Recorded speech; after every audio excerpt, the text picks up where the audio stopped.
Ukraine is a country in Europe. It exists next to another country called Russia. Hey, it's me, and welcome to TMHQ Trauma Mafia. And I want to give you an update on Mariupol, which now belongs to the Russians. It's official. Now, it actually fell a couple of weeks ago, but now it's completely covered with Russian troops and personnel. And life in the city is going back to normal. People are going to the movies, people are going shopping. And away from the city, there's this little factory area that nobody cares about. And you have some remnants hold up, like 1,000 soldiers, some of them Azov Nazis, and human shields.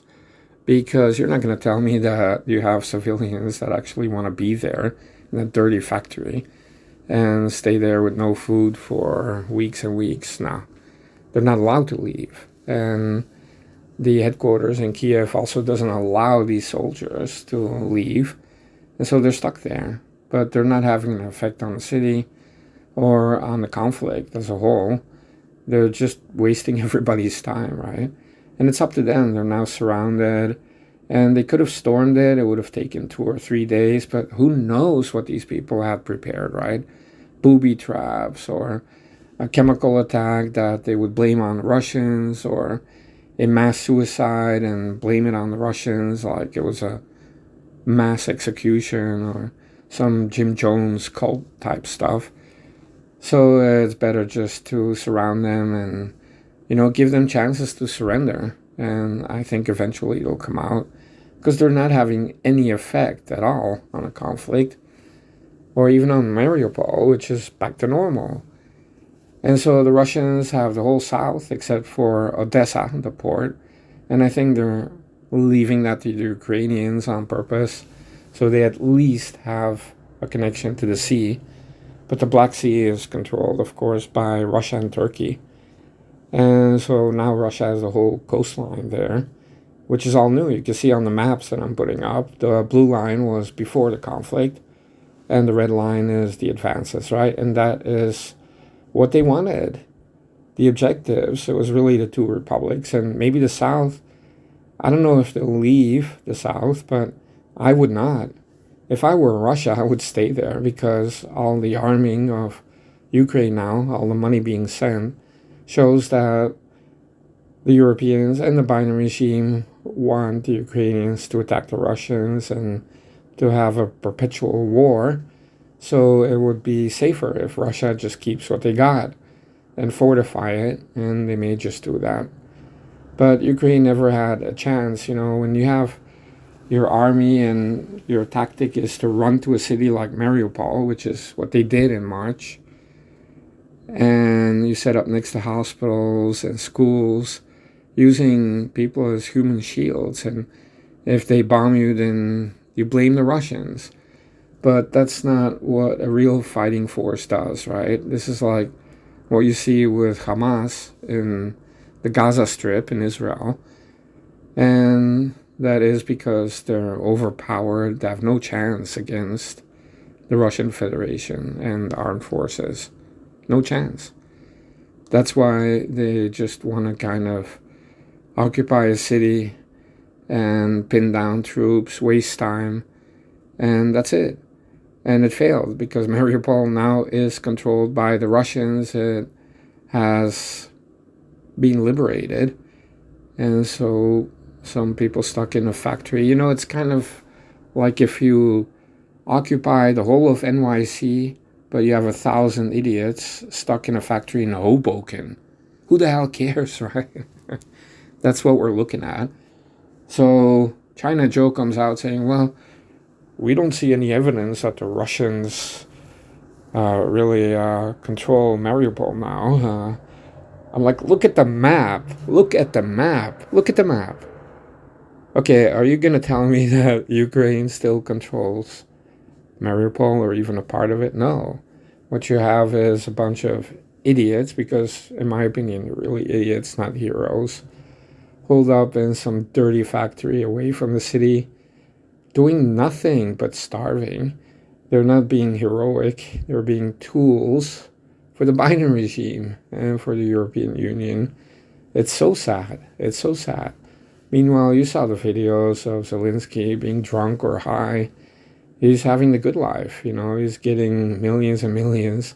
And these poor people in Mariupol in that dirty factory, I mean, they may even resort to cannibalism soon. And what is this, right? So they should just surrender, and Ukraine as a whole should just cut a deal with Russia, because they're going to be neighbors for a long ass time. And instead, they're kind of making deals with NATO to get the money, to get the arms, and that's because the Ukrainian government has always been corrupt. They were corrupt then, they're corrupt now, and that's why they prefer just to take the money, and they're not putting Ukraine first. Because if I were the Ukrainian president, I would have made a peace deal with Russia even a month ago, and I would have said, don't worry, we're going to be neutral. We don't care about NATO. We don't want nuclear weapons. We don't want to be a troubled neighbor, right? But instead, you have the opposite reaction. And I think that the Biden regime, of course, like with everything else, is making massive mistakes. And they've miscalculated the intent, purpose, and drive of the sea forces and the Russian Federation. I mean, they're going to accomplish their objectives no matter what, and they're on the way. I think they're like 75% done. And I don't think it's going to take that much longer. Maybe a month, maybe 2 months. But one thing is for sure. The Russian Federation, the armed forces, have had so many successes on the battlefield that it's hard to believe that people are coming out with an opposite narrative. But that's what you have in politics, right? Because this is about politics. This is not any type of military analysis. As I mentioned many times, Russia has been very successful on the battlefield, yet the narrative is they're failing. And now they're even saying, well, Mariupol is not yet controlled by the Russians. And I keep saying, look at the map. Even last month I was saying, wow, these people are saying Russia's not accomplishing anything, they're failing. I'm like, look at the map. Because in many ways the map is reality. And so for the Russians, what is happening now with their special operation, reality really is beautiful, because they've had many successes. And now that Mariupol belongs to Russia, then it's all about the East, right? Where I believe, and I'm just guesstimating, that within a month they will have liberated the two republics completely, and they may wrap up, and they may fortify what they have, or they may leave some places. We'll have to wait and see. But once again, Mariupol is now free. It has been liberated by the Russian Federation, and I think Europe doesn't like it, NATO doesn't like it, the Biden regime doesn't like it, Ukraine doesn't like it. But tough luck, right? That's how war is. You can't win them all, Ukraine. You can't win them all.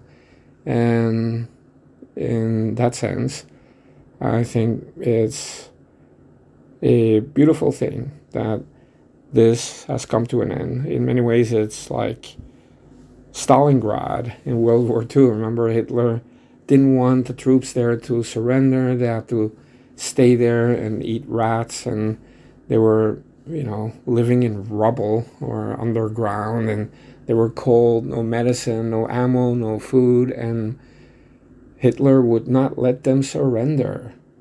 And what was the purpose? To waste time. Yeah, it was all about just to waste time, because at that time, Germany was in real trouble. But in the end, the Sixth Army did surrender, finally.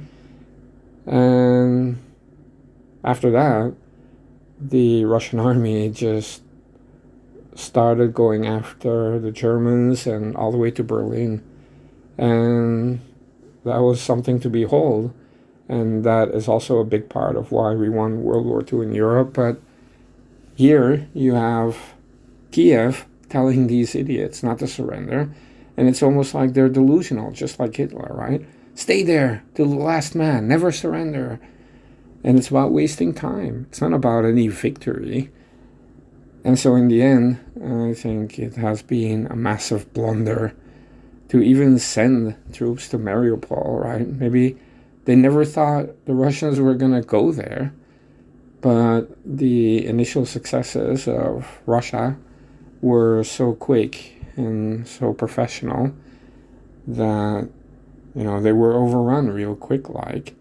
And now, yeah, they lost Mariupol.